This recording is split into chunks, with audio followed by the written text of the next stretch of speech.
First Corinthians. This is going to be a little bit of a jump here, but I want you to look out. He tells us to walk in love. So let's look at what love is, okay?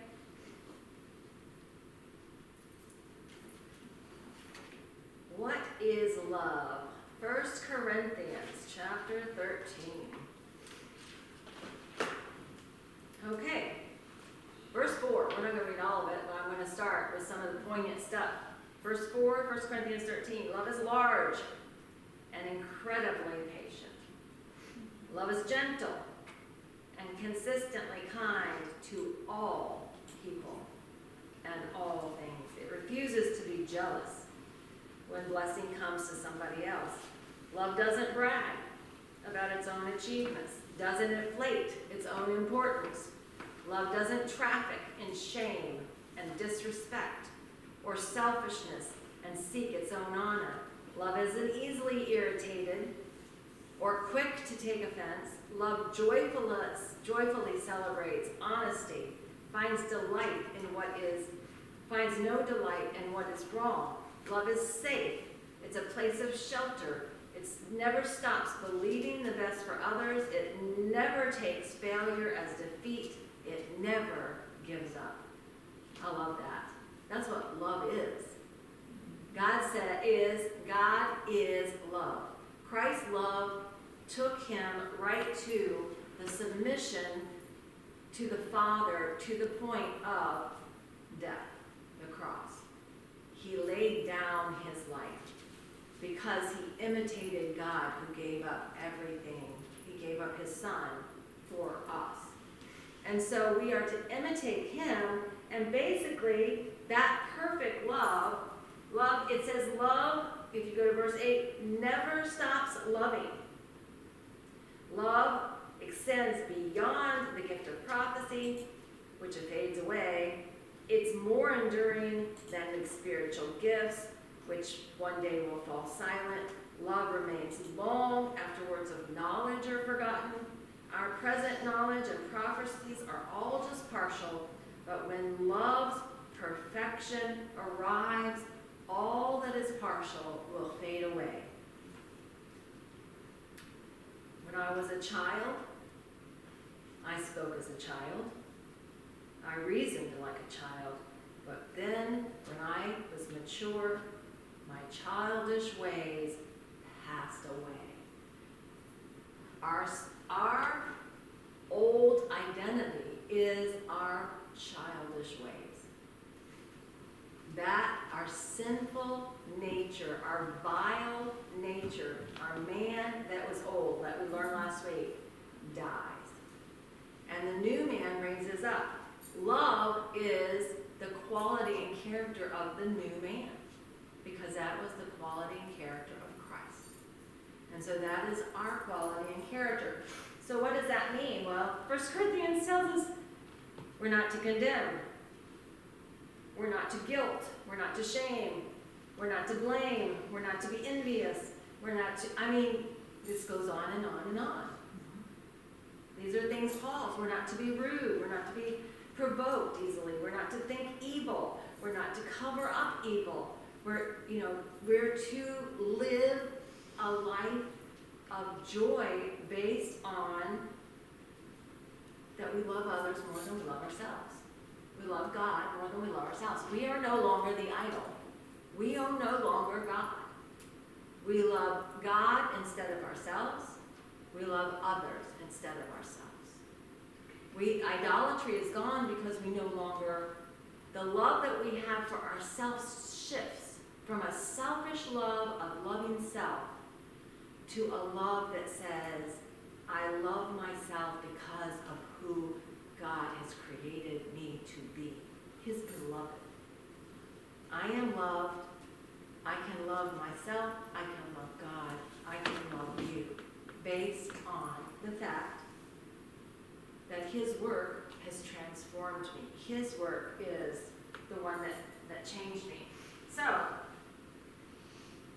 it endures and it never fails. That wrecks me. I love the psalm. In fact, I'm going to show you the words a little bit.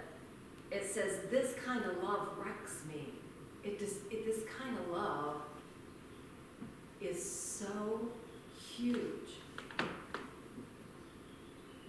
that it empties me. It makes me realize I am nothing without God. Nothing. And it changes my desire to not live for me, but to live for something bigger than me. Because I'm a breath. My kids used to say, when Adam got all excited, he preached as a teenager on Youth Sunday, he said, from the song, I guess it was from Ecclesiastes, we are just a vapor.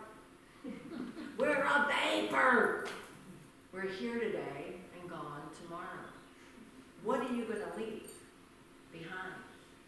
It doesn't matter if you leave a legacy to your children. It doesn't matter if you leave an inheritance. If your children get a debt, whatever you have left, your home, your investments.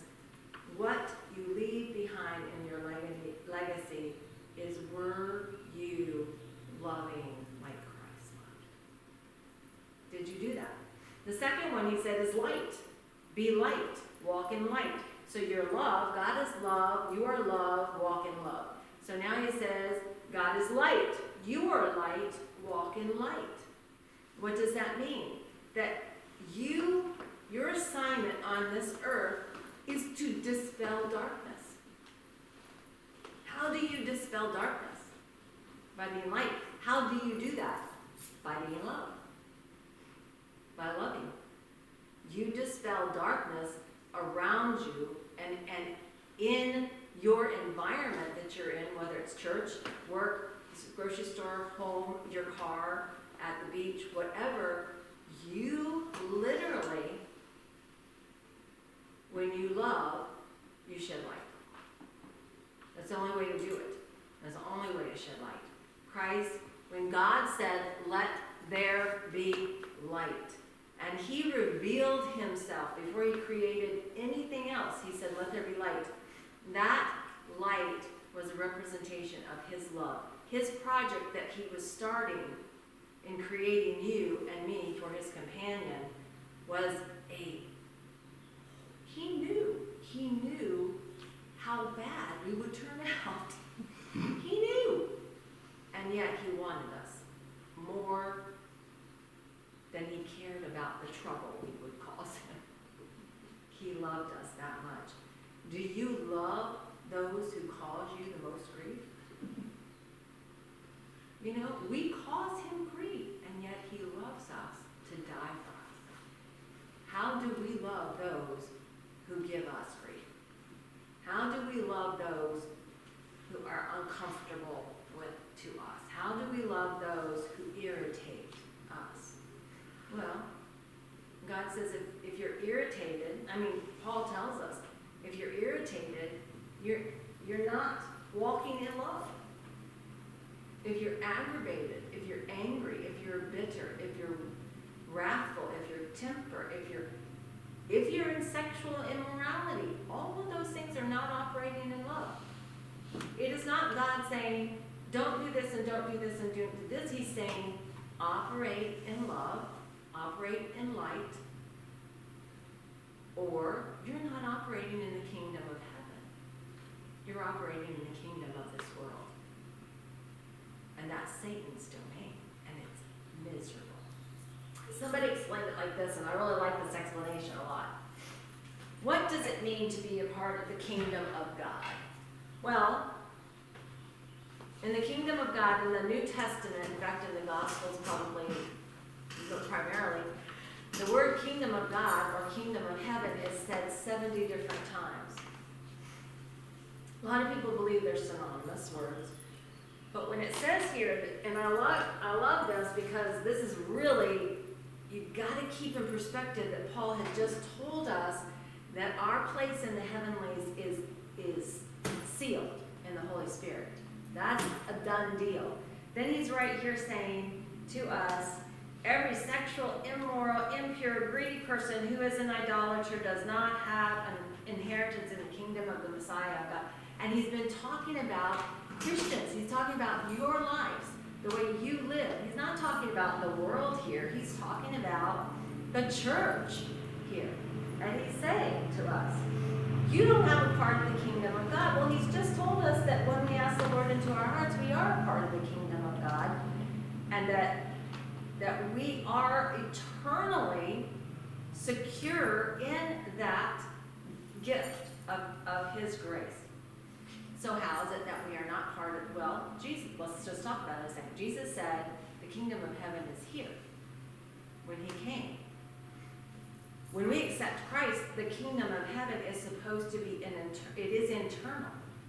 It is us being the kingdom of God in order to influence the rest of the world to become a part of, or to become the kingdom of God.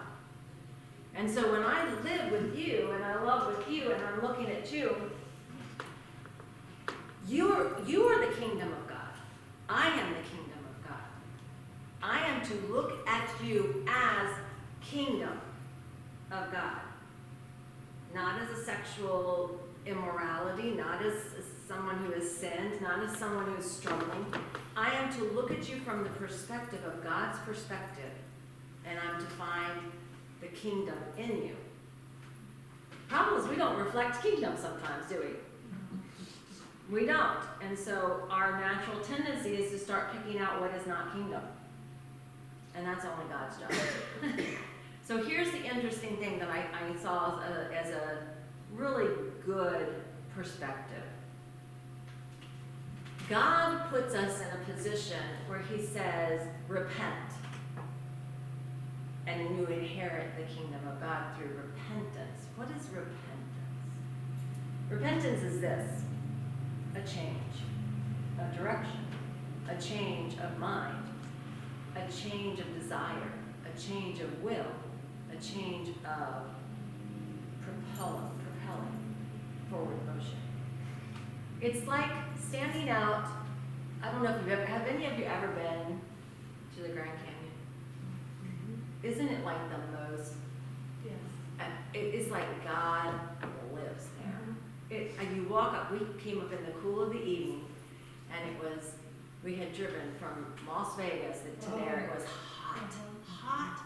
I mean, the air conditioner didn't seem to work. It was just so hot. We got out of that car and stepped out, and it was just sunset. And you know how it starts getting cool there in the evening, and that breeze was coming up over the view, and I stepped out over there, and I went. I mean, it was just I can't even express the majesty of looking out at what God had created, juxtaposed to what we just left in Las Vegas, which was man's attempt to make something glittery and pretty and exciting and desirable. But that was empty, cliffy, dead. Nothing but just an experience of pleasure that lasted like that, and it was gone. But when I stood on the precipice of the Grand Canyon, I looked at something that stretched all the way back in its formation from God's story and his point of view. And it was his artwork. It was beautiful. It changed my perspective because I had been hot. I had been miserable. I had been disillusioned. I had been aggravated. I was tired of traveling. I'd been stuck in a car with 6 people. I was ready to do something besides feel like I was entrapped. And all of a sudden there was this freedom of looking out over what God had done. It's like turning and looking at that glitz and that fakeness and that empty trying to make the world beautiful and perfect and wonderful and entertaining and pulling you in. And when you turn and you see reality, it's like, this is so temporary, falling apart. The buildings were dirty. The room smelled like smoke. The the casinos had a feel and a smell. And I'm not downing it. I mean, we had fun in Las Vegas. I'm going to tell you the truth. We did it. It was fun. But the fact was, it was a totally different focus of what was real and what was not real. And that's the thing that God is saying for us to do. Stop living in what is not real. What we as humanity has built up to say, isn't this a pretty life? Because it's empty. There's nothing real there. They stand on the corner and they flip their cards and they go, do you need a woman? You need a woman? You need a woman? Come see me, come see me. They're selling people's souls right there on the street. And then you walk out and you see the vast expanse of the possibilities of God. That's your life. Your life can be Las Vegas, which is empty glitz. That's the flesh. That's living from the outside in. That's trying to find things outside that will cause pleasure and peace on the inside. But Christ said, I offer you something that I've created. I've given you reality. A new nature. Something that you can't get or create on your own. We built that. We can't build this. This is God who builds us. And so he says to you and to me, live in that light. The light is be reality to the world. Be the breath of fresh air. Be the Grand Canyon. Be what God has built in you. And live to the full max of it. In wisdom. God's given you the wisdom to live that. And so it's literally, for me, it is literally from, when we got out of at Grand Canyon and I got out of the car, I didn't see all this for a minute. I was looking at the parking lot.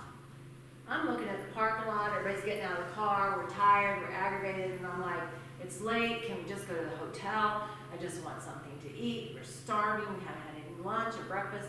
I just look at the parking lot. The parking lot says, I am just done. I have nothing else to give, it's a parking lot. And the Lord says, look behind you what I'm doing. Turn around.